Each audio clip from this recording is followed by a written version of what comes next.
What's going on? It's your boy Bowie again, back with another Sifu video. So I recorded the first video, and it was a quasi-groggy overview of the game, Sifu, which again has been released for PlayStation 4, PS5, and PC. And as you can see, I definitely have the PC version. That's the one I recommend that everyone gets. But anyway, I want to talk a little bit more about the gameplay of Sifu, because the gameplay is the strongest element of this game. Period. I mean, that should be the case with every game, but some games have very good stories and the gameplay is meh, you know. Some games have terrific graphics, but the gameplay and story is kind of mediocre. This game does not have that problem. The gameplay is fast, fun, fluid, and addictive. So, for starters, there's not a whole lot of games in this genre where, it's, I don't even know if I want to call it an action-adventure game.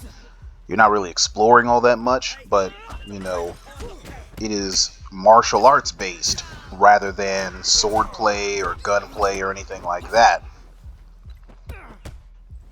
And,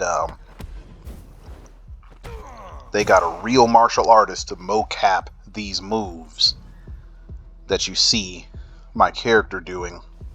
And by the way, I don't know the name of this character.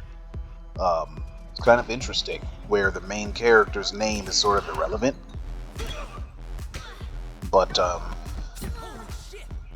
I talked about the grunts earlier, but I didn't fully expound upon, all the points that I wanted to get at when it came to them. So I was trying to say that the enemies are really intelligent in this game. Like, they surround you, for one, and they don't have the habit of waiting for you to finish your attack on somebody before they start attacking you. They will try to hit you whenever. And so you really have to strategize on which attacks you use and when.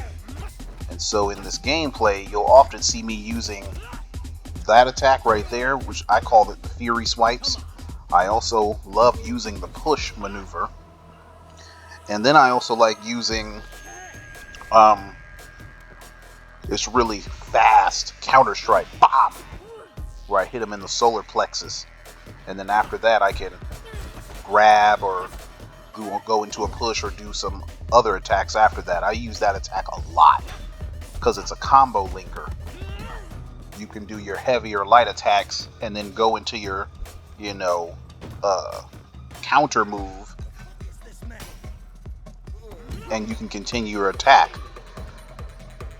But aside from having really strong and cool looking martial arts, you also have access to the environment and weapons. So, you can use, bottles and stuff like that and throw them at enemies. You can kick items from the floor and use them to impede your enemy's movement or knock them down. And just like in fighting games, hard knockdowns are very advantageous in Sifu. And that's one of the things I really enjoy about this game as well, is the fact that there's so many fighting game elements in this particular game. It's a wonder they don't add an online mode where you can do one-on-one fights. But this game doesn't really need that much. Yeah. But, yeah, enemies are very smart. They crowd around you. They don't wait for you to finish attacking before they start attacking you. So they're rude as hell. And then as you can see, there's various types of enemies. So these I call the Shaolin Enemies right here. And the Shaolins will tear your ass up. They attack fairly linearly, so you gotta, use a lot of weaving to avoid them. But if you try to attack them head on, they'll kill you. Excuse me, I had to take them sips. But basically, you have different classes of enemies. You have your grunts, like these guys. You have the Shaolins, which is what I call them. Technically, I think they're known as disciples, but I don't give a damn what they're called. I'm just giving them the names. You have your tanks, which you've seen them in the previous video. Those are the really, really big tub of lard enemies. You know what I'm saying?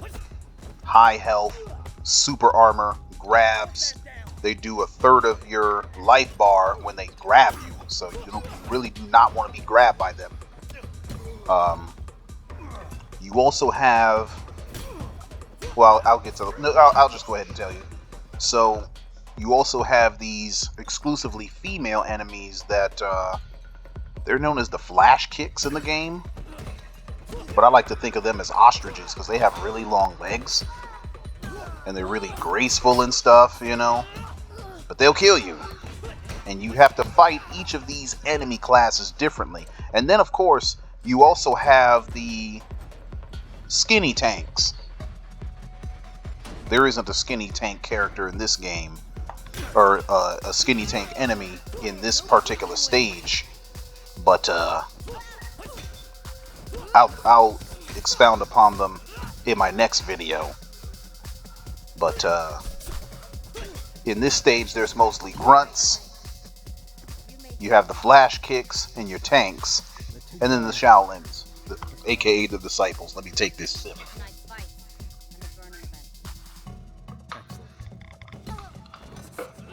Hell no, why I had to do that girl like that? Anyway, so notice I have two tanks that I gotta get past. If I run up on him, both of them, the way that I do the grunts, see, look at that, that's a third of your health bar right there. But if I run up on them the same way that I do the grunts, they'll kill me. So there's strategy in how you play. Ooh, dodge. What I like to do is I like to make use of these moves that I purchased. There's this charging attack. Like if you charge your heavy attack, you do a stun. And it stuns anybody in the game, basically. It's easily telegraphable, so certain enemies will straight up dodge it. But other enemies like tanks, as soon as they try to go for you, you stun the hell out of them, and then you can throw them or knock them down or whatever. Ooh, here's your flash kicks. This is the first time you encounter them. I find that it's best to not let them start trying to fight you, because there's two of them, you know. But notice this stage looks completely different than the stage that we were on previously. See, the first level is known as the squats. So you got some apartment buildings that lead to a warehouse, you know, and it's very, you know, has a lot of plants and stuff like that. Very agricultural in nature. But now I'm up in this nightclub. So basically, in the squats, they manufacture this purple ass drug and they sell it in this club. Ooh, look. See, you got these stupid ass tanks. Ooh, see.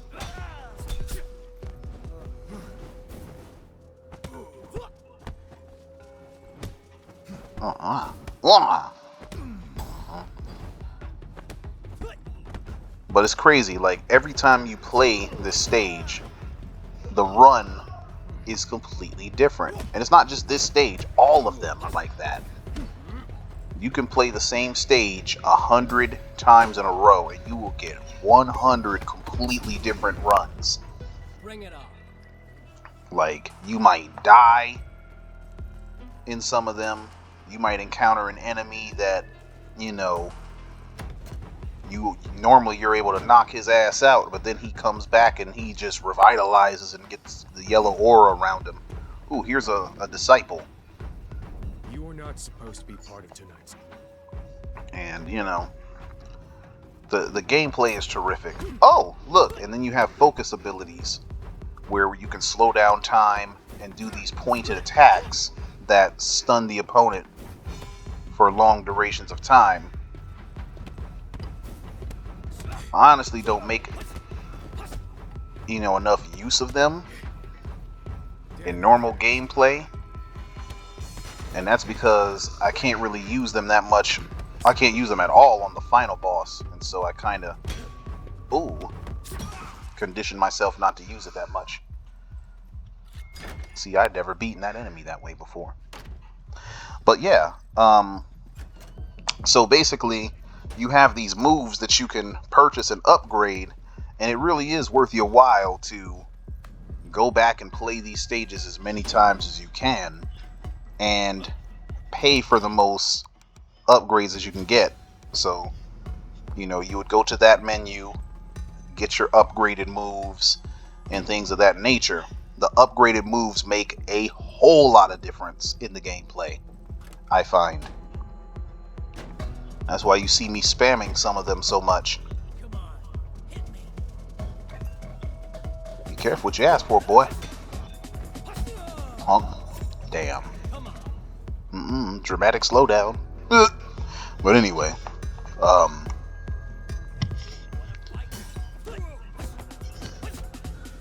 this game's gameplay is phenomenal. Like I say, fast, fluid, ferocious. And I'll say this too, it's simple to learn, but almost impossible to master. And that's exactly the correct formula, Like, nothing that I'm doing is difficult to pull off. But look, so you see how he countered me there? That happens sometimes. Like when you go to finish an enemy, they just decide, oh, I'm not dying yet, and then they just try to take you out. And they got the glow on them and stuff, Yeah, when the enemies get that glow, they get a renewed health bar. They become more tanky. They start doing more longer combos and things of that nature. They become a much more better version of the grunts that you fight in the stages normally. So when they become super grunts, you gotta watch out. That's probably the best way to categorize them, as super grunts. But you never know when someone's gonna become a super grunt. And that's what makes this game brilliant. That's one of the things that makes this game brilliant. And so what happens is, as you play the stages, you sort of develop your own style. You develop moves and strings and strategies that are your go-tos. And so within this framework, you're able to express yourself quite a bit. Because I can guarantee you, if I watch other people play this stage, they do not play this stage the way that I play it. At least not all the way that I do it.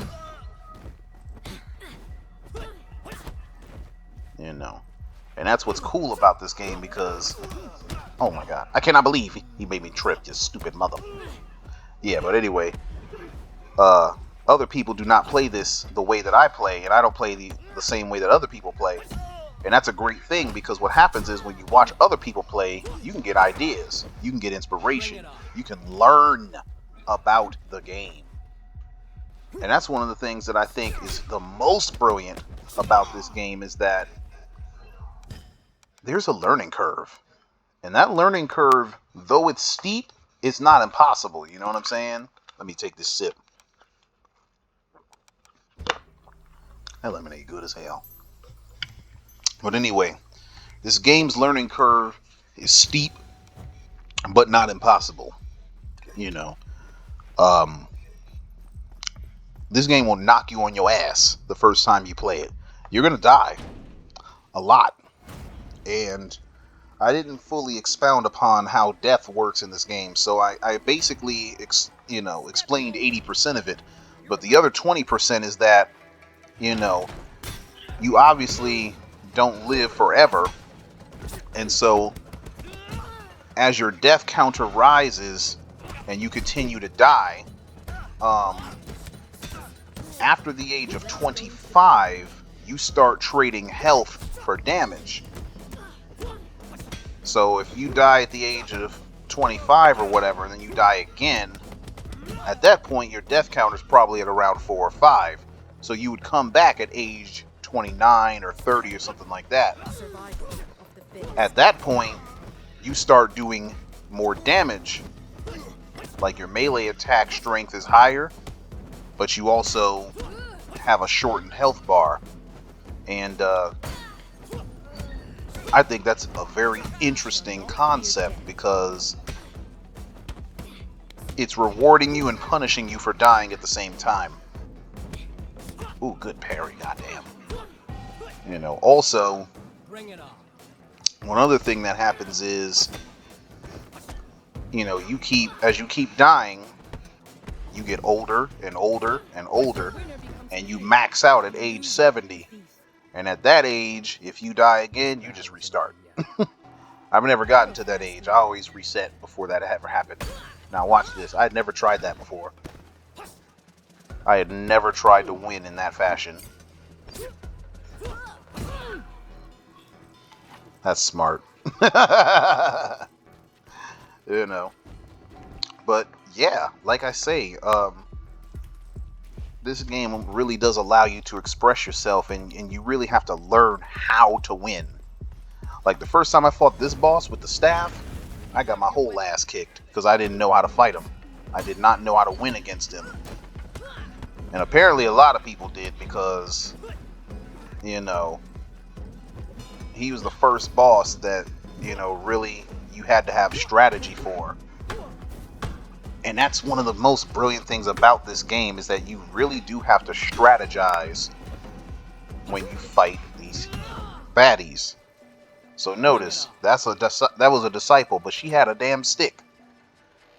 You had never encountered that before up to that point. If you're playing for the first time, you play the squats, you play through the club, no one has a staff, and then you fight a disciple with a staff. Disciple, my bad, not disciple.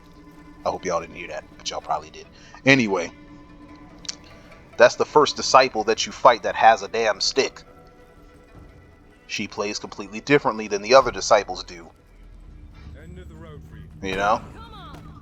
And there's strategies to defeat both of them, but I found out that it's really best to fight both of them with the staff.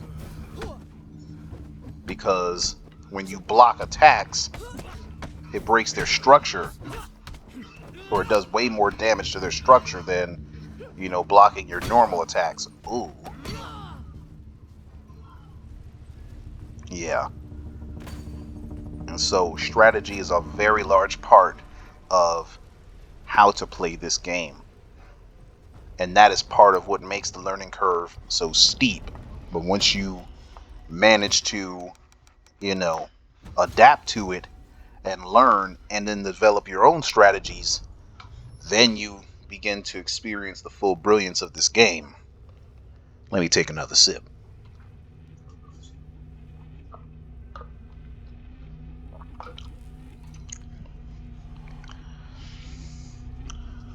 Yeah. So you'll see my strategy against this boss. If I'm not mistaken, his name is Sean. The first boss who had the knife, his name is Fajar. And this MF right here is Sean. I recognize that uniform. It represents a school for the weak and evil. So here's the strategy. One thing I learned, and I learned this from a video, of course. Thank God for YouTube.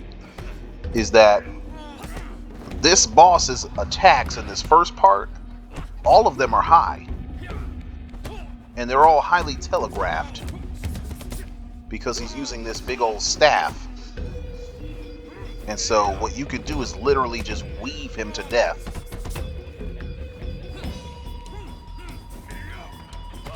You should never die to this boss, ever. once you know what the hell you're doing. I mean, obviously, when you just learn how to play the game, of course you're going to find this boss very difficult. You know.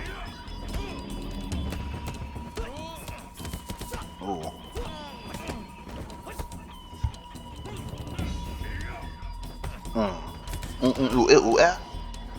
What? Now, what I wanted to do was I wanted to spare him. So I decided to grab a weapon. For the reasons that I alluded to before. Weapons do more damage to structure. Particularly when you block or parry or do whatever. And so I want to make sure that I spare him. Now, one other thing I forgot to mention. You might have noticed that, and I'm talking about this way after the fact, but you might have noticed that I'm not playing as the Green Ranger anymore. I'm playing as Scorpion. What I tried to do is I tried to match each character with the theme of the stage, and so since this stage has a whole bunch of fire, consists of a whole bunch of hellfire and burning, who better to pick than Scorpion? Plus, this mod is actually very well done.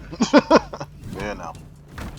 See, now notice, in this part of the fight, that's the first time he used an attack that wasn't easily weavable.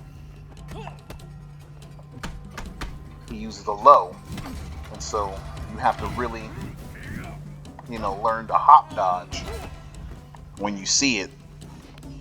And my reactions were just mad slow during this run, so I should have been able to hop over that. Ooh. Ooh, ah. What? But the same strategy still works, basically. But they just modified it a little bit. But this is really intelligent boss design because... Ooh, good dodge. This is really good boss design because, like I was going to say, you learn how to fight this boss in a particular way. And that way might work for the first half of the boss fight, because each boss fight is divided into halves. And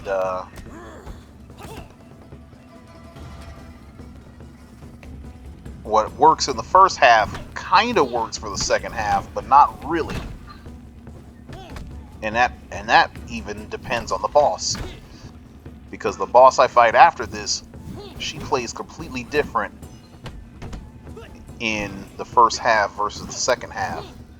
So you almost have to put yourself in a different mode.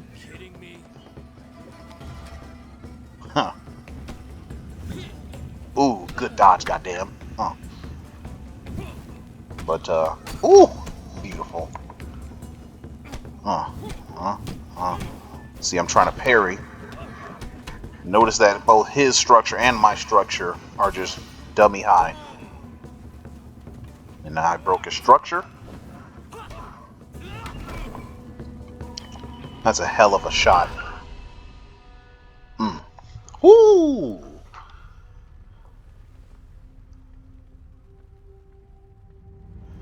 And that's the second stage. The club. But yeah, the gameplay of Sifu is absolutely amazing. And I recommend it to everyone. Bye.